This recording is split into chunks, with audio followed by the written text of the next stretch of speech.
Good morning, guys. Okay, it is Saturday morning. It's about 9 o'clock. It's raining, wet and ugly. So well, I wasn't planning on working today anyway.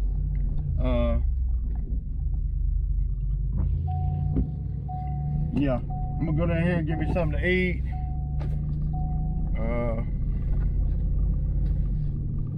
And we'll come back to the house, and I'm gonna do some stuff around the house today. You know, probably gonna be this is a little bit wet outside. I might go on and pressure wash my driveway. I ain't sure exactly what I'm gonna do. We're gonna get something to eat, and I'll be able to just go from there, you know. So we had a pretty good week, you know, and everybody, you know, everybody got paid, you know, and Bo, you know, do what he do, you know. So I wouldn't work Bo today if I had a $1,000 job to do. So, but anyway, so I was looking through the comments, you know, and there was one guy, and you know, again, I'm always grateful for the comments, y'all. There was one guy that was telling me that I need to know, you know, what it costs, you know, per day, you know. Well, it's simple mathematics, man. You know, I know that when I take the skid steer out and I make, we'll say, we'll just use a round even number, make $1,000, you know. I look at, okay, $1,000 in 4 hours, or you know. Now, sounds like a lot of money, and it is, because, well, you know, I mean, 4 hours, that's $250 an hour, and that sounds like a lot of money, but there are a lot of expenses that go into that, such as fuel, insurance on the truck, business insurance, labor wages, tax. Well, let's back up a little bit, because if you got a job at the warehouse down the road, you're gonna have fuel, insurance, truck payment. So there are 3 or 4 of these things that people are always saying, well, you got to think about this, you got to think about that. Well, you got to think about those things if you got a $9 an hour job at the warehouse, or a $15 an hour job, you know, over at the local, you know, office building. So, you know, a lot of these costs go unsaid. Of course, you got to pay insurance on your vehicle. You got to do that no matter what. Of course, you got to pay for fuel. You got to do that no matter what. So I think about all of that, and you also got, the biggest thing you got to think about is what it costs you to do it. You know, it may cost, it's going to cost somebody else a lot more money to do a skid steer job, as far as their expenses go, if they just got the skid steer and they're making payments on it. Their expenses are a lot higher than mine. I've already been through that, paid the skid steer off, and got my money back.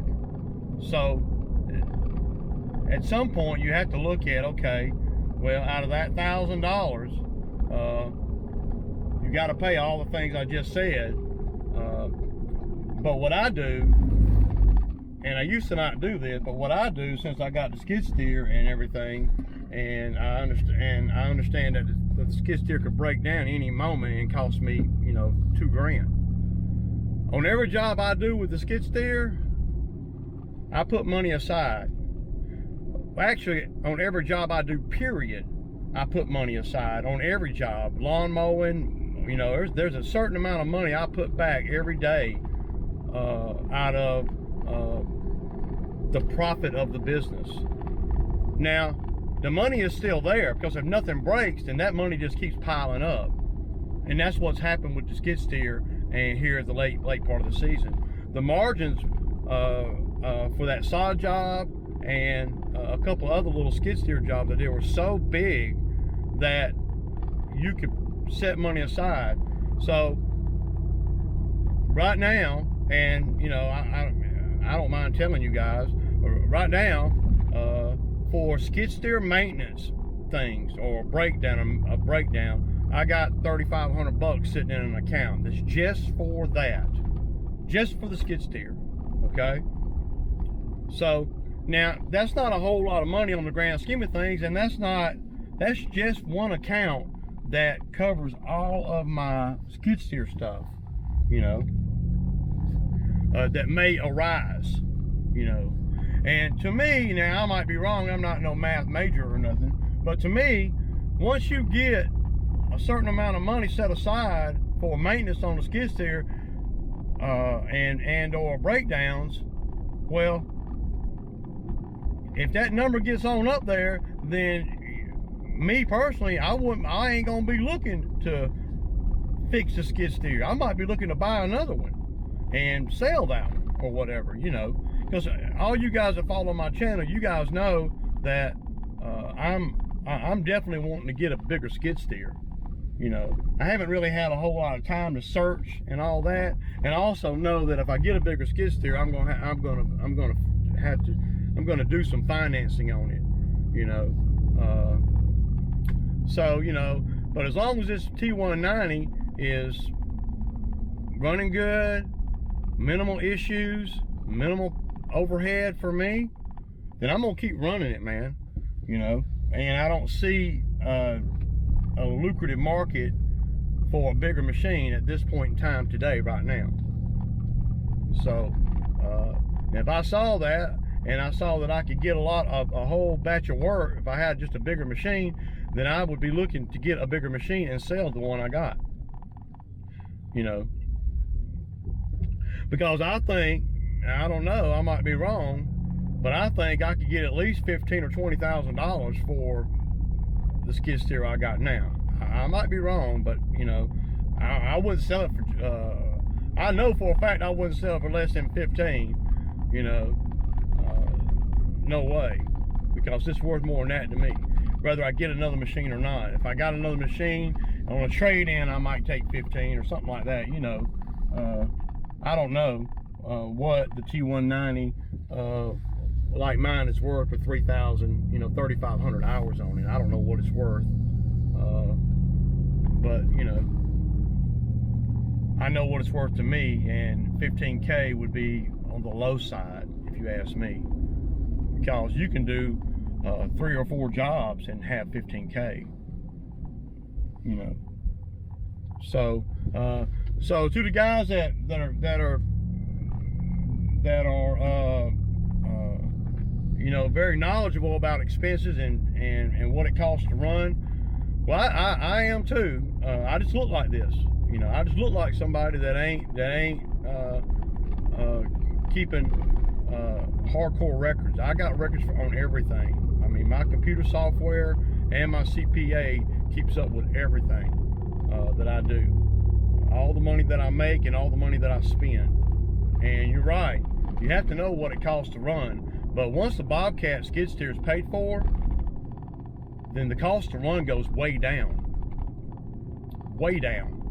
Now, I mean, that's my thinking. You know, I'm not, you know, like I said, you definitely need to know what it costs to run. So for me to run the Bobcat, actually, the cost, let's go through the cost real quick. What it cost me after the skid steer after I've gotten the 24 grand back.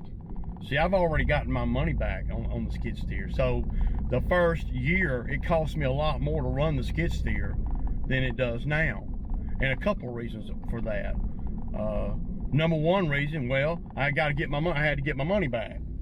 Investment, it's really not, you know, rocket science or nothing. If you spend 25 grand, 24 grand, then you need to get your 24 grand back.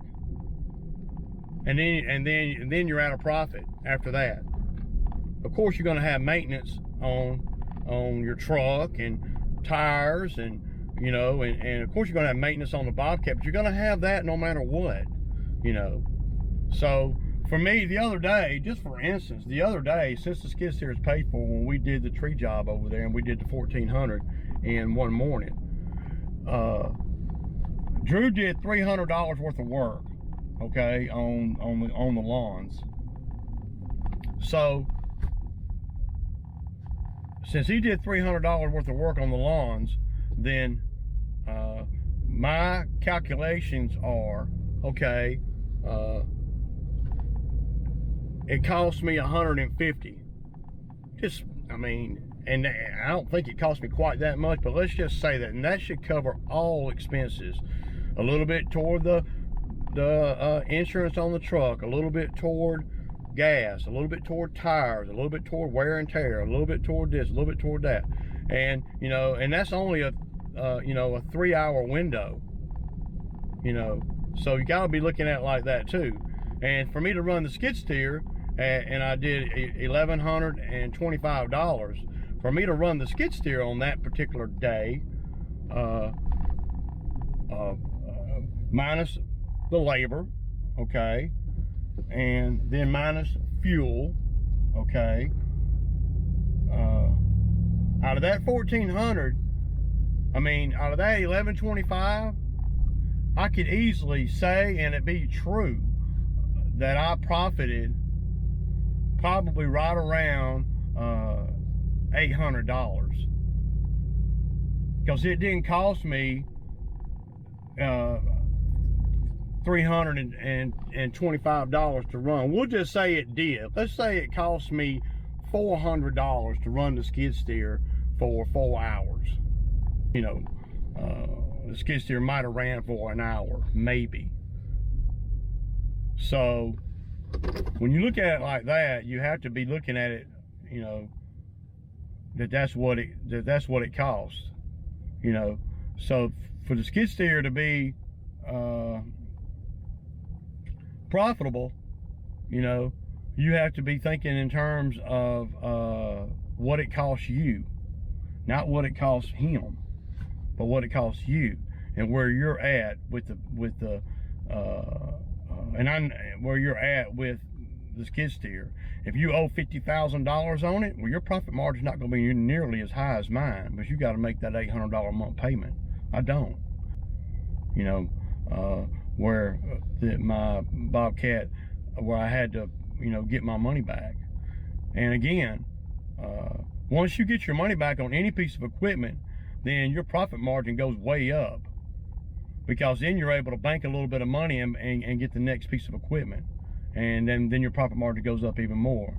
So especially when if you're smart about what piece of equipment you buy and all that. Yeah, like I was saying, you know, it may not cost as much for me to run as it does for somebody else, you know.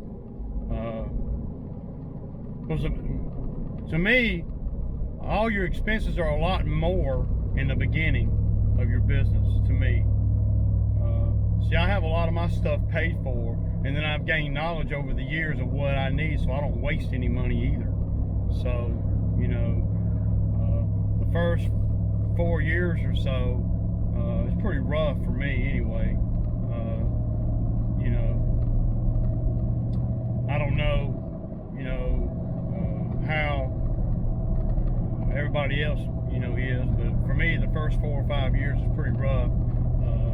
Well, you have to get in your head that this is what you're going to be doing, and once you realize this is what you're going to be doing for a living, then it's a matter of just you know, turning up the hustle. You know, that's all it is. So, you know, but again, you know, you have to know what it costs to run. For me to cut grass and everything, you know, to cut grass, and when I first bought the mowers, it cost me more to run than it does now that I've gotten all my money back on all the mowers. It cost me more to run, you know, in the beginning of having lawn mowers and stuff, you know, the big lawn mowers, you know. Now it doesn't cost me as much because my equipment's paid for. So, you know, The only pieces of equipment that I have that are not paid for is this truck and the Skag mower that I bought. That is in my storage unit. I'm not even using it.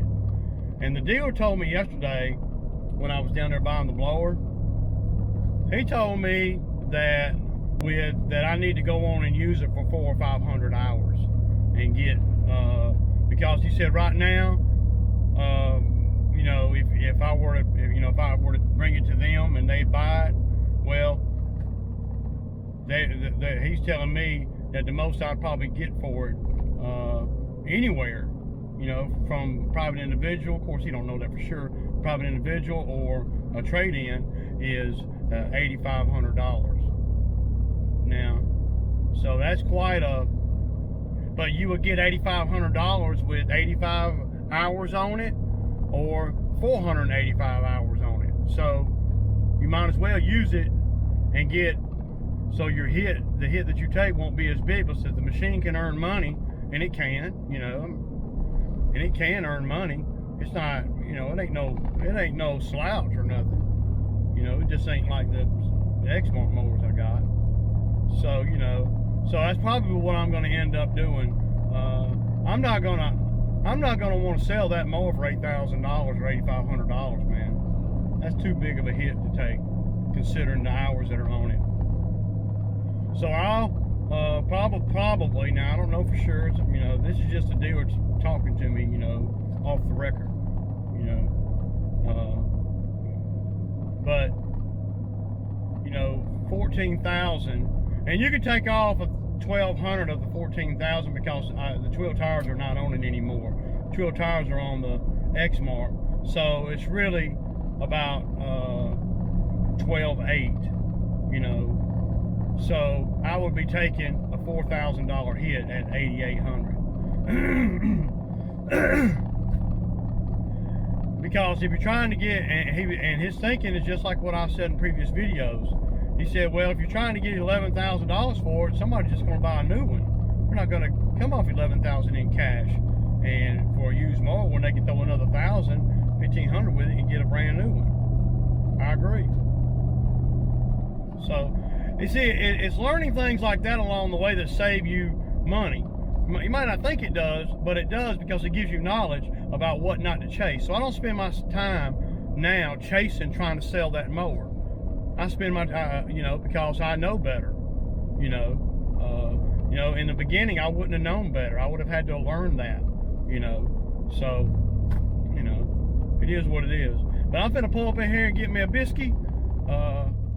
So yeah, guys, there's a few things I'm gonna do today. I'm gonna wash the seat covers. You know, the good thing about these Carhartt seat covers, y'all, and I know I've been meaning to take this off of there, but but when you got a guy like Bo out here, you know, the good thing about the Carhartt seat covers is you can take them off and wash them.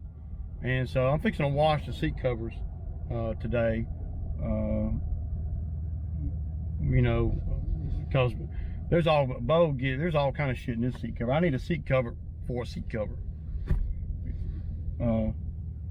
We'll get this off of here, you know, put this in the dirty clothes and wash it, hang it in the closet, man.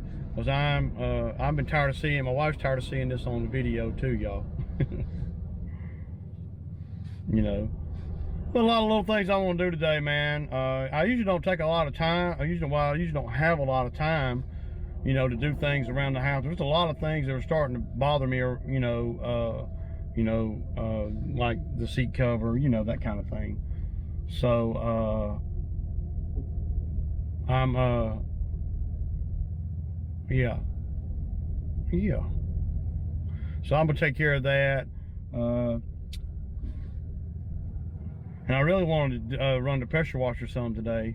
So I know I'm gonna do some pressure washing today, as long as it's not raining. They're not calling for rain, so, you know, haven't heard from Bo, and that's a good thing. Bo, about time for Bo to go to the shelter. See, last year around this time, he went to jail.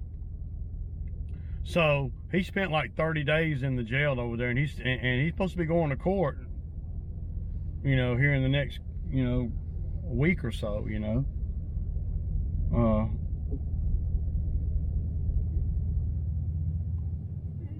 But he, there ain't no telling, you know,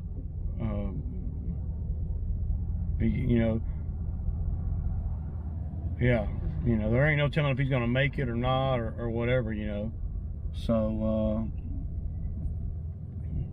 and that'll be on him.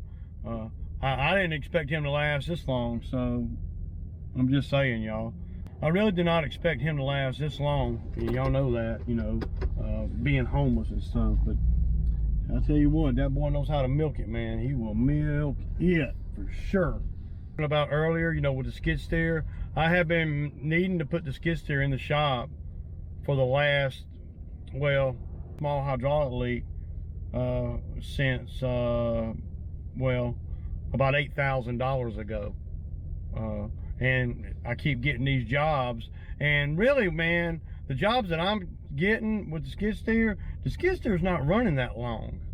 I mean, over there on that tree job, the skid steer might have actually ran, I'm talking about actually run time.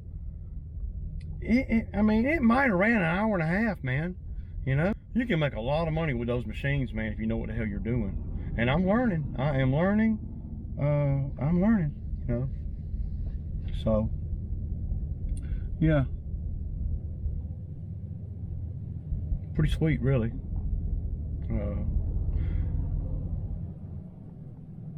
But we'll talk more about the expenses and what it costs to run and knowing all that. I always, and I don't know if maybe I haven't said it in the videos, but I always set aside money every day. Actually physically put money in an account, transfer money into an account that's for maintenance and things that may break out here. I do that all summer, and when something breaks, I pull money from that account. The account has gotten pretty fat, considering I haven't had any major breakdowns or nothing in the last few months that I couldn't fix myself. So that's another thing. Some things you gotta, if you can fix things yourself, well, you're gonna make more money than somebody that can't. A lot more, a whole lot more. Your bottom line is gonna be better, a lot better, because there's a lot of cost in taking a machine, mower, Bobcat, or whatever to the shop, other than the fact that you're gonna have to pay them to fix it. That's just a part of it. You got to get it there. You got to take the time to get it there, which means you're not making money somewhere else, especially if you're real busy. And every time I turn around, the skid steer I'm getting calls about doing stuff with the skid steer. I don't have anything lined up right now.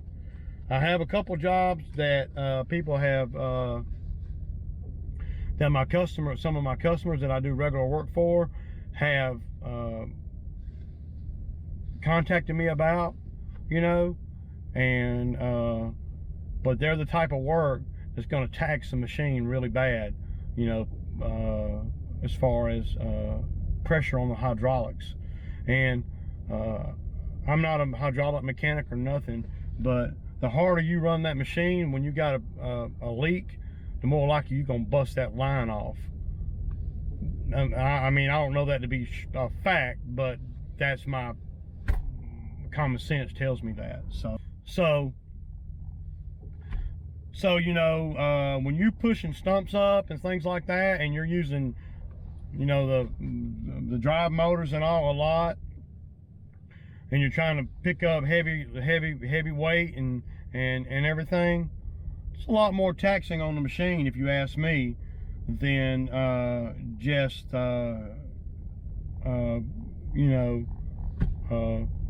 running the trencher.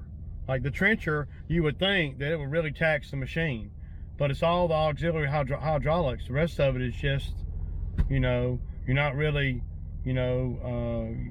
using the boom arm too hard, and you're not really using the tracks too hard.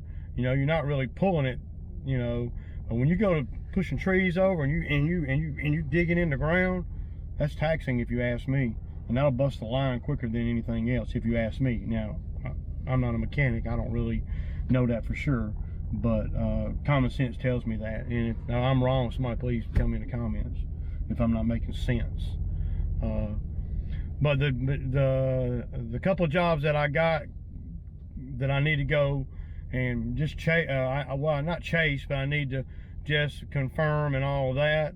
I ain't doing that right yet because I just got the skid steer back from, you know, this last job, and we gotta do some of the lawns and some of the cleanups and stuff before I assign and get another job with the Bobcat and, you know, commit.